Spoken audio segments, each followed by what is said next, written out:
Boy, oh boy, guys, what a very lackluster Monday Night Raw. It was so boring that we actually had to take another day to actually soak it all in on how badly Raw sucked this week. We're going to talk more about it on the review right here on WGS-TV. Hey, YouTube, are you ready for your hot tag? Because if you are, it's definitely time to work. Hey, this is Purple Haze, and you're watching WGS-TV. Press start.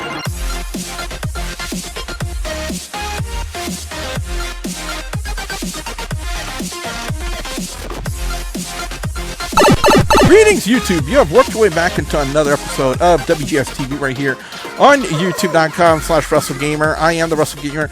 WB Bully Boudreaux, as you guys can hear, got a little bit of background noise. I do apologize about that, but we got to make do with what we got. So, what we're going to be doing on today's video, guys, is we're going to take a look back at Monday Night Raw, talk about all the segments, the matches, give our thoughts and opinions, and as always, guys and gals, you can give your opinions right here on WGS-TV by either going to Facebook.com/WGS-TV or in the comments section below of this week's Monday Night Raw review. So let me go ahead and introduce the panel for this week's Monday Night Raw review. First off, ladies and gentlemen, you know him as our resident music mogul over on YouTube.com/LanceMossTV. He is the incomparable Lance Moss. Lance, how you doing? Pretty good. Vince, you're a moron. If you think ratings don't matter, this is why we have shit like this. And ladies and gentlemen, he is the Bay Area MVP known as Will. Will, what's up? After that toilet shellacking on Charlotte's promo, I hope we talk more about this. With that being said, guys and gals, let's go ahead and get the review started.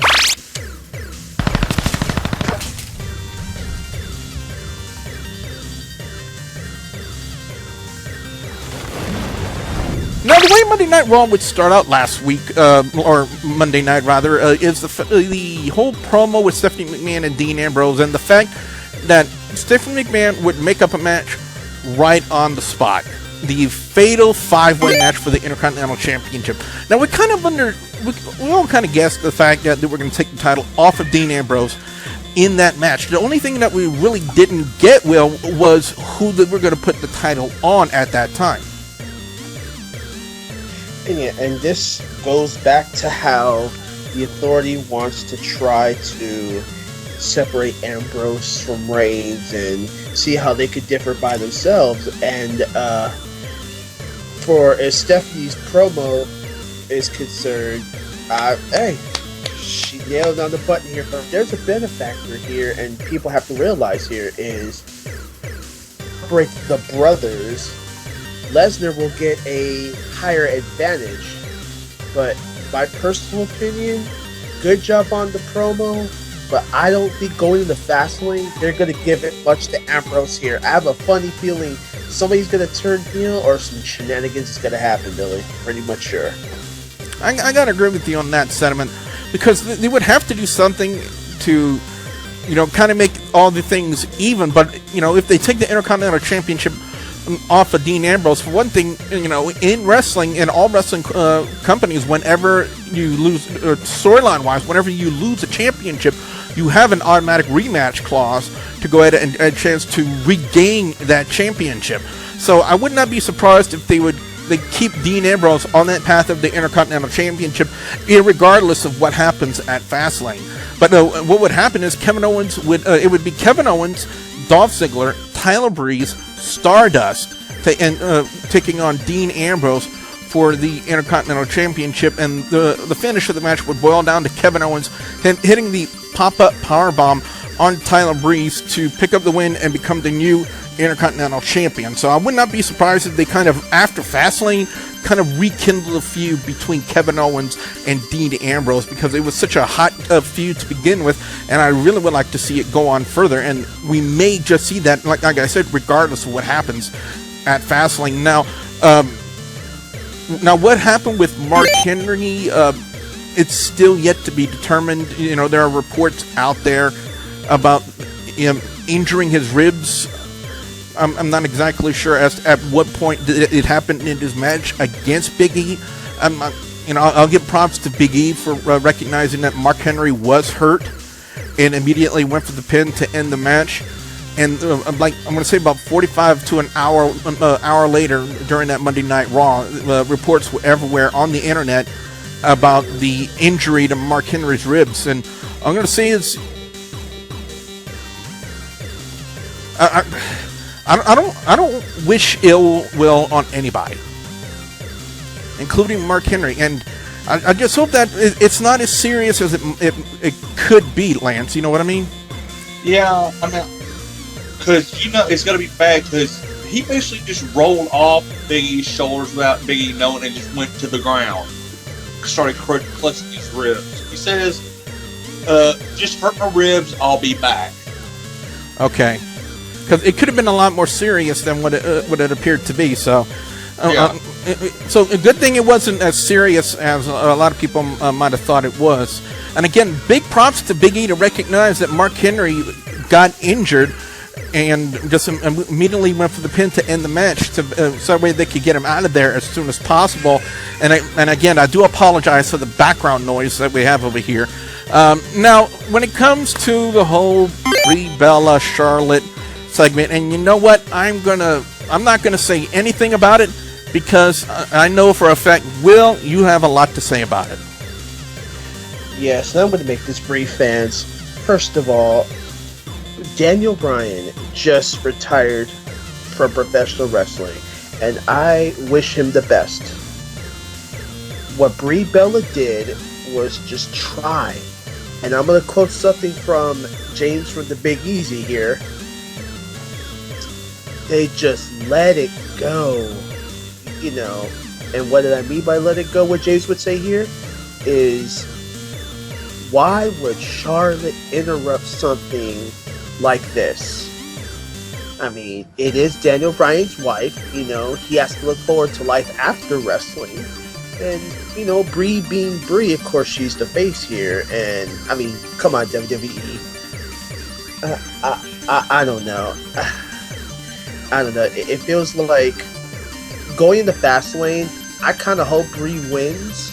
But, you know, lately, from us wrestling fans all over the world, Charlotte can't hack a promo for shit. On one hand, I can kind of understand the usage of having Charlotte to go out there. I mean, they would have to have some kind of a build with this being the go-home show for Fastlane into the match between Charlotte and Brie Bella for the Divas Championship. The matchup was just recently announced. I believe it was last week that they would have a Divas Championship match at Fastlane, and there was really no sort of build into the match between Charlotte and Brie Bella. So on one hand, I can kind of understand the usage of having Charlotte out there to plug the match, to build the feud, because they would have to have something to work on for Fastlane. Yeah, and you're absolutely right. I didn't think the build was so much of a build, though, but if you ask me personally, I think they could have did it just a wee bit better. I mean, Lance would agree with me on this one. I think it could have been a little bit more built. I don't know what Lance would think about it. Yeah. Then again, having more than 2 weeks build up for a show helps. I personally think they should have went with gave the title match to Sasha, and use some of that build from Rumble to build to Fastlane, and then build from Fastlane to Mania. But that's just personal opinion. Yeah, and especially since the fact they have her working an entirely separate angle from Charlotte and Brie Bella. Now, AJ Styles and The Miz. Now, one of the things I speculated, and Lance will back me up on this, on Skype Monday night, it was the usage of what they're going to be doing with AJ Styles and the Jericho, and I speculated quite a bit, Lance, during the Skype call, of a triple threat match that they would have with Styles, Miz, and Jericho, and it may not go that route because of the fact that after the match between Styles and Miz was over, by the way, Styles would lock on the calf killer. I mean Crusher, but WWE doesn't want us to use the word killer. It's Crusher. And not Wesley Crusher either. Star Trek fans will understand that reference. On the Miz to pick up the win, and then after the match would be over, and again, I apologize for the background noise. There's AJ Styles on the night. Yeah. AJ Styles would then throw out a challenge to Chris Jericho for a matchup at Fastlane for the rubber match to happen, and then Jericho said, you know what, I'm not going to give you my answer now. You're going to have to wait till SmackDown. Lance, what do you think they're actually going to prolong the answer? Well, why not give the answer right there on Monday Night Raw instead of SmackDown?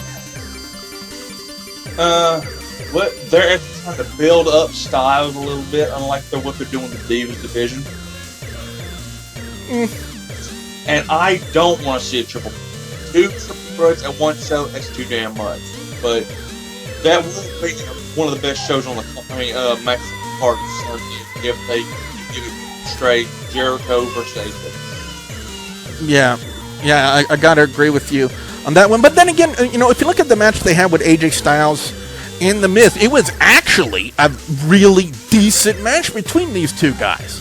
And by far, the match that was full of suckitude, and yes, that's a word I just invented, suckitude.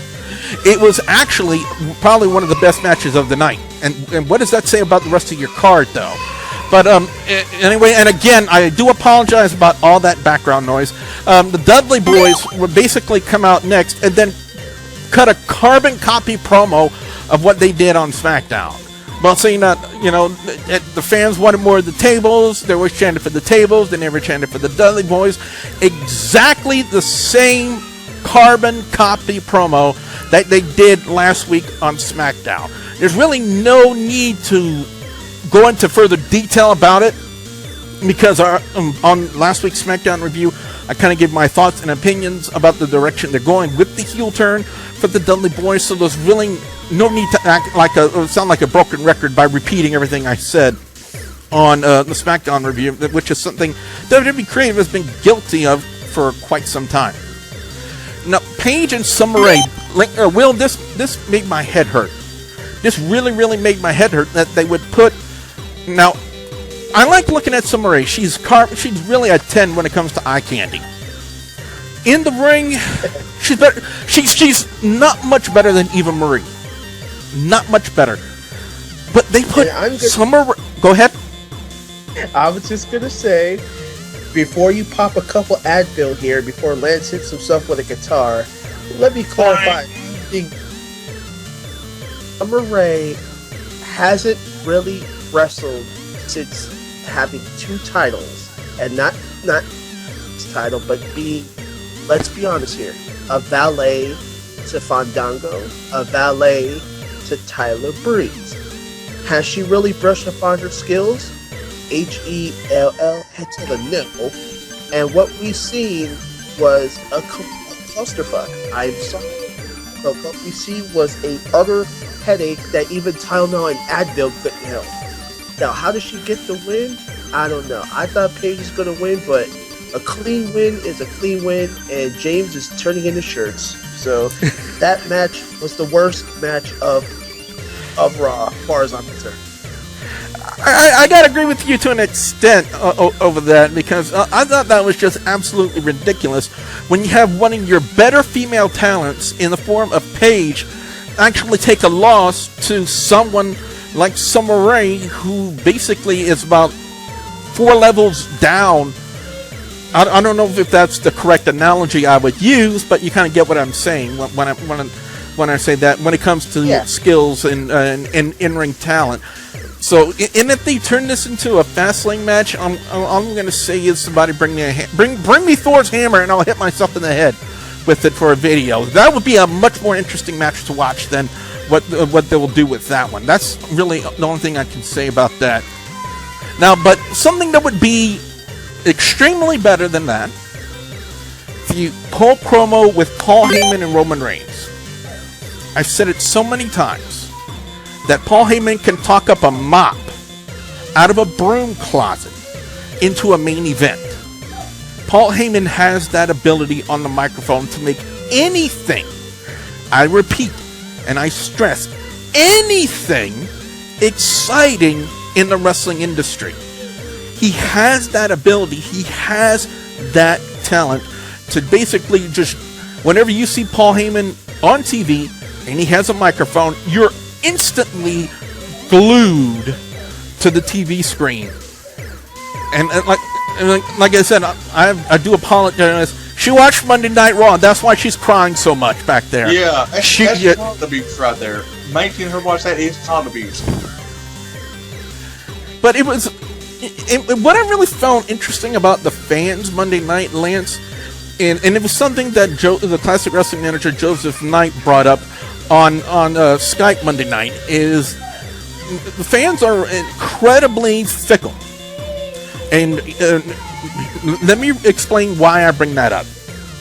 When Roman Reigns was coming out, he makes his usual crowd entrance. The fans are like, yay, yay, cheering. They're like, Roman Reigns is here. The camera's on us. We're all happy. As soon as Paul Heyman was done talking, and Roman Reigns start to talk for his part of the promo, they booed him like crazy. And I thought that was just proof that fans in the wrestling industry today, Lance, are incredibly 100% fickle. It's not just today. They've been fickle for years and years. I mean, that's like somebody saying, when you have Roman is good on the mic, but Heyman is great on the mic. Oh yeah. Like, Whoa. Hold on, Billy. Hold on. Lance, have you seen his last few weeks on the mic? It makes you want to eat 3 Big Macs at the same time. Roman Reigns needs more mic work. I'm sorry, I'm disagreeing. Well,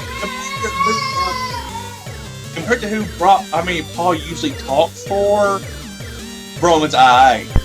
Yeah, but like Billy said, Paul Heyman is wrestling's most #1 mouthpiece on the mic. When you said Roman Reigns, you just want to eat as many cheeseburgers and flaunt to the toilet. I'm sorry.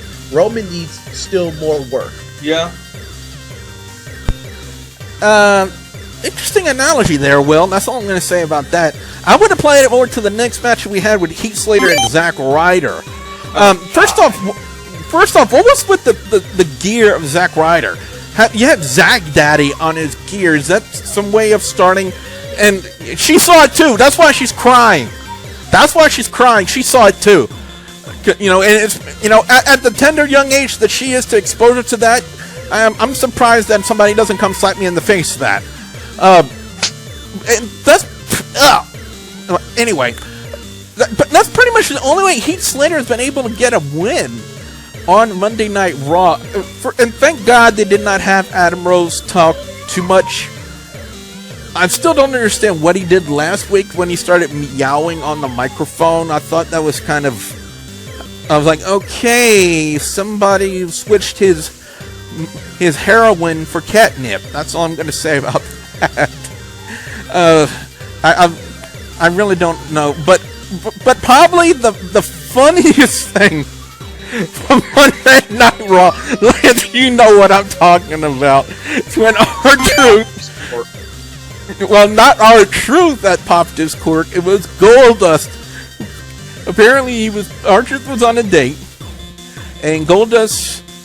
And I gotta say this: I love these shenanigans that they're doing with RTruth and Goldust. They are by far been the funniest thing they've been doing in WWE. Oh, definitely. Yeah, they would have RTruth on a date. Goldust was pretending to be a waiter. He was trying to open up a bottle of bubbly, the champagne, the good stuff, and as soon as you saw the bottle go between his legs, you can almost see it coming. Yeah. And I'm just laughing thinking about it. He popped his cork all over RTruth's date. I like how you put it, see it coming. Oh my God. That was like the funniest thing out of Monday Night Raw. If I had to choose the funniest segment of the night, it's definitely that. And I made sure that I put it on my notes this week to actually mention that. It was that funny. I really haven't talked much about any of the RTruth Goldust segments they've been having on Monday Night Raw, but definitely that one warranted a mention here on the review. It was that funny, and I can only imagine what they're going to be doing on Monday Night Raw. Oh, quit your crying! It was funny! It was funny! That's all I'm going to say. Now, we had Lucha Dragons and Neville taking on the League of Nations. Apparently, Sheamus is back, so apparently the whole injury to his arm that he said he had a broken arm wasn't as really severe as once we at once thought. It was a decent 6-man tag for what it was. But I think I'm starting to get more of an idea as to why Wade Barrett really isn't being used in many matches, and especially with all the rumors that have been going out there, Lance, about Wade Barrett saying that he will not be renewing his contract in June and he'll be leaving WWE. Yeah. Oh, you're not going to miss him that much. Stop crying. But apparently she's a Wade Barrett fan. Yeah. And I gotta say, when they did the Bad News Barrett gimmick on him, that was probably the best gimmick they've ever given him. It was the one that was most over with the crowd, and I still say to this day, Will, that when they put the King of the Ring title on Wade Barrett, it was probably one of the worst things they ever done to him. Yeah, I know. I wish the Nexus were back too, but here's the thing. Wade Barrett is good talent, but supposedly, and I talked to James this morning, there is a little bit of update here I'm going to bring up on WGS-TV, is he has really not been cleared by medical doctors or WWE staff as we talk right now. But he did write on Twitter at Everson, Stu Bent, his real name, that he's not leaving WWE, and that he's concentrating on staying with the and so what we have here is Bad News Barrett is not leaving WWE. For those WGS fans who have Twitter, go to Bad News Barrett's Twitter page. He's not leaving. He already verified it. He was just concentrating on WWE as his last tweet was mentioned. And I think that's a good news, because if he were to leave, WWE would probably be losing a very credible talent, in my personal opinion. Up next, we would have Naomi and Becky Lynch. For what it was, I thought it was a good match. Becky Lynch would end up putting the disarmor on Naomi to pick up the win. Naomi and Tiffany would then start to beat down Becky Lynch, and Sasha Banks took her sweet time getting in there. And all I'm going to say is, you know, even though she took her sweet time, Lance, it was still a hell of a view to watch. Yeah. Both Becky and Sasha. Becky open. Yep, definitely. Now, this is what I don't understand about WWE booking. It's the fact that the main event match was Big Show and Braun Strowman. Now, the whole purpose for this, and for you know, on one hand, I can understand it. They not only brought back Ryback for it, but Kane would also make his return. And it looks like we're probably going to have another 6-man tag match when it pertains to Fastlane, with the Wyatt family taking on Ryback, Kane, and Big Show. However, I would not have used this as the main event segment of your main event of Monday Night Raw. Booking in WWE as of late has been really, really horrible. You know, they've made some bad mistakes, in my personal opinion. And I gotta say, Lance, if I were to take a look at Monday Night Raw and take a look at their card and the way they structured each one of their matches, there was one thing I would have changed.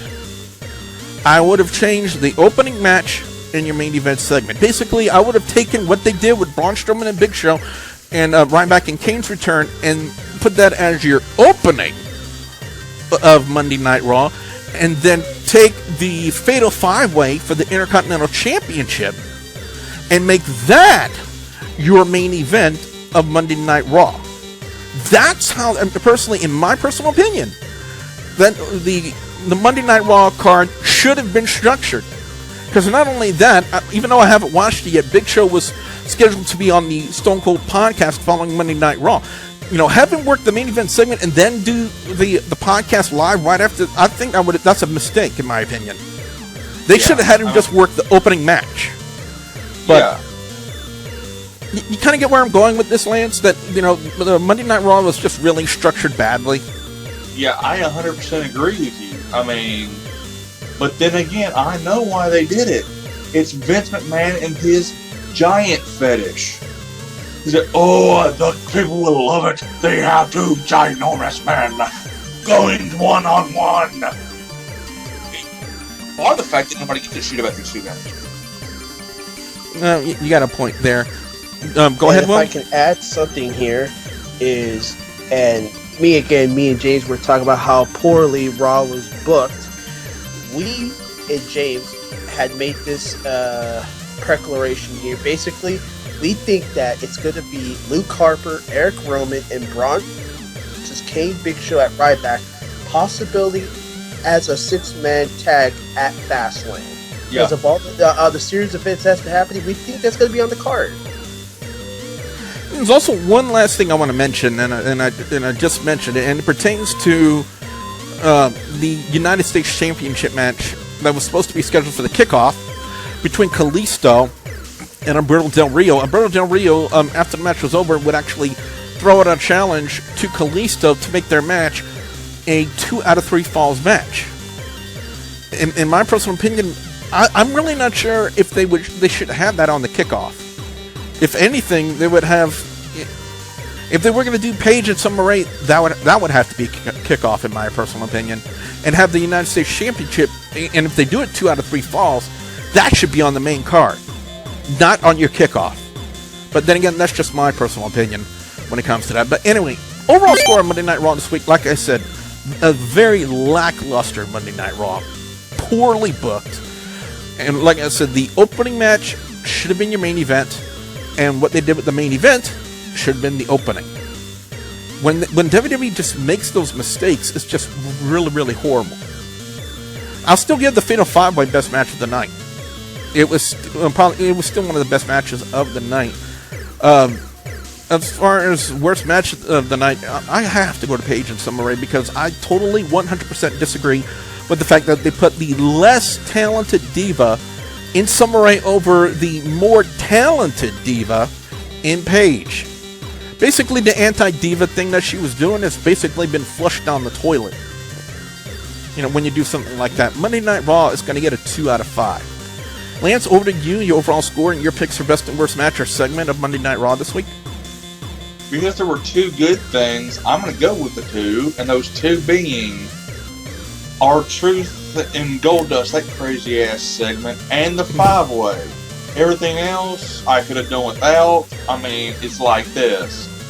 For a go-home show, it made me want to go home, but I realized I was already at home, so I was like, crap, can't get away from this. There's no escape. There's no escape from it. Help! Finally, we're going to go to Will and get his overall score and his picks for best and worst match or segment of Monday Night Raw this week. Alright, you know what? I'm only going to give this a 2, and here's why. If it weren't for Paul Heyman and who he is today, I would have given it a 1. So, yeah. Best match is the 5-Way for the IC title. Worst match, Paige versus best segment, Goldust in that $300 suit he was wearing, as far as I'm concerned. And worst segment, just how Kevin Owens was interviewed by Renee Young and Dolph Ziggler challenges and Kevin Owens, that's kind of being a little coward, and yeah, that's basically On that note, guys and gals, what we want to know from you guys out there, the viewers and subscribers, your thoughts on Monday Night Raw this week. What are your overall scores?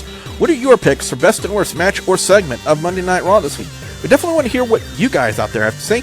Be sure you put your comments in the comment section below. Don't forget to like, favorite, and subscribe. Lance, what can fans expect to see when they come visit your channel over on youtube.com/LanceMossTV?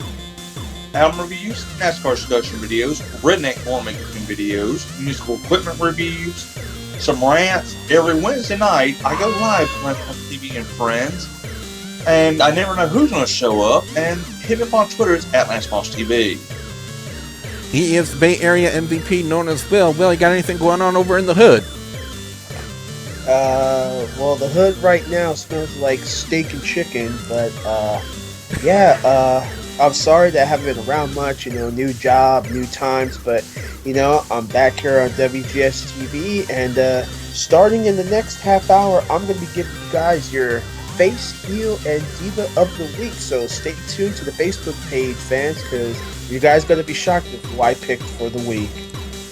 WGS-TV is on social media, on Facebook, Twitter, Instagram. You guys can ask me questions. Links will be provided in the description box below. And as always, guys and gals, I'll have a couple of videos in the annotations at the end of this video for you guys to check out as well.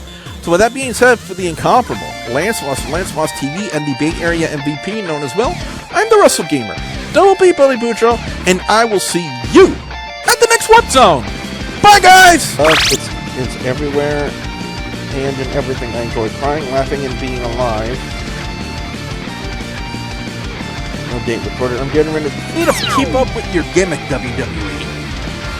Way to keep with the storyline, the gimmick, and the characters. Good job.